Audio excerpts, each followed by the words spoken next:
पैसे नहीं हैं। काश सिर्फ जहर खाने के पैसे इनको मिल जाएं तो आवाम को इनसे निजात मिल जाए। मिस्टर चेयरमैन, जहर खाने के पैसे तो नहीं है, लेकिन बैरून मुल्क दौरे हो रहे हैं। जहर खाने के पैसे कहते नहीं है, लेकिन 1 दर्जन अखबारात में आधे सफे के इश्तिहारात दे रहे हैं।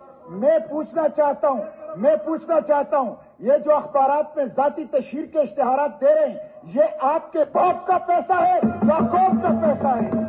मिस्टर चेयरमैन, वजीर आजम कहते थे कि अगर मैंने महंगाई खत्म नहीं की और अरजानी नहीं लाया तो मैं कपड़े बेचूंगा। मैं वजीर आजम से कहता हूं, वजीर आजम साहब, अगर ये सूरत हाल रही तो कपड़े बेचने की जरूरत नहीं पड़ेगी, लोग आकर खुद तुम्हारे कपड़े बेचेंगे। मिस्टर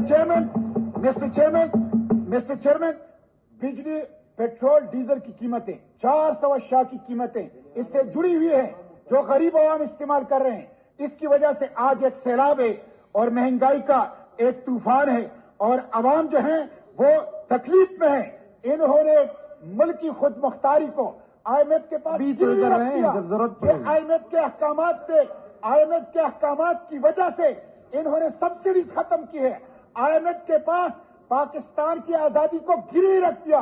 आज IMF के लिए पाकिस्तान के अवाम को वो नचोड़ रहे हैं और पाकिस्तान के अवाम के ऊपर महंगाई का, बिजली का, पेट्रोल और डीजल के उसके बम जो हैं वो गिरा रहे हैं। मिस्टर चेयरमैन, मुझे अफसोस तो इस बात का है कि हुकूमत जो है वो अपने मराद खत्म नहीं कर रही, अपने प्रोटोकॉल कल्चर खत्म नहीं कर रही, करप्शन के ऊपर हाथ नहीं डाल रही और सारा बोझ जो है वो अवाम के ऊपर मुंतकिल कर रही है। एक तरफ तो ये सूरत हाल है, दूसरी तरफ हमारे जजेस, हमारे जर्नल, हमारे MPs, हमारे MNAs, हमारे सेनेटर्स, हमारे हुकूमती वज़रा, ख्वाह वो सूबों में है या वफाक में है, बड़े पैमाने पर मुफ्त पेट्रोल इस्तेमाल कर रहे हैं और सरकारी खजाने से, कौम के पैसे से वो अयाशियां कर रहे हैं। इसलिए अगर आप कौम के ऊपर बोझ डाल रहे हैं, कौम के ऊपर महंगाई का बम गिरा रहे हैं, साहब की तकरीर सुने, महंगाई का बम गिरा रहे हैं,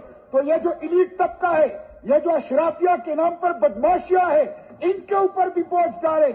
मिस्टर चेयरमैन, ये जो सरकारी गाड़ियां हैं, हुकूमत के अंदर अगर इनकलाबियत है, हुकूमत के अंदर अगर इखलास है आवाम के साथ, तो 6 माह के लिए सरकारी गाड़ियों के इस्तेमाल पर पाबंदी लगाए, लोग पैदल दफाते रहे, लोग साइकिलों के ऊपर दफाते रहे और कोई जर्नल, कोई जज, कोई पार्लियामेंटेरियन, कोई वजीर वो सरकारी गाड़ी और सरकारी पेट्रोल को इस्तेमाल न करे। मिस्टर चेयरमैन, प्लीज मेरी आप लोगों से भी गुजारिश है, माहौल खराब न करें। मिस्टर चेयरमैन, मैं इस हुकूमत से कहता हूं, PDM की हुकूमत से कहता हूं, ये कहते हैं कि ये गुज़िश्ता हुकूमत ने मुआहिदे किए हैं। ठीक है, गुज़िश्ता हुकूमत ने मुआहिदे किए हैं। ये कहते हैं कि गुज़िश्ता हुकूमत ने मईशत का बैंड बजा दिया। ठीक है, गुज़िश्ता हुकूमत ने मईशत को ठीक नहीं किया, मईशत का बेड़ा गर्क कर दिया। लेकिन अगर ये सब कुछ आपको पता था तो आपने क्यों हुकूमत ली? आप क्यों हुकूमत के अंदर आए? अगर आप बिजली और आप पेट्रोल और आप डीजल और आप उसको सस्ता नहीं कर सकते, आप महंगाई को खत्म नहीं कर सकते, तो आपको किसने कहा था कि पंगा ले? आपको किसने कहा था कि हुकूमत ले? इसलिए मिस्टर चेयरमैन, अब इससे काम नहीं चलेगा, बहानों से काम नहीं चलेगा। कौम गुस्से में है, कौम के आंखों में खून उतर आया है। एक तरफ ये अशराफिया के, वज़रा के अय्याशियां देख रहे हैं, प्रोटोकॉल कल्चर देख रहे हैं, बैरूनी दौरे देख रहे हैं, एक सफे के इश्तिहारात देख रहे हैं, दूसरी तरफ बिजली नहीं है, पेट्रोल और डीजल की वजह से तूफान है, आवाम खैज़ व गज़ब का शिकार है। डरो उस दिन से जब ये भूखे, जब ये नंगे, जब ये महंगाई के मारे अवाम तुम्हारे मोहल्लात का रुख करेंगे, तुम्हें मोहल्ले आपके अंदर बना नहीं देगा। Thank you sir, honourable minister.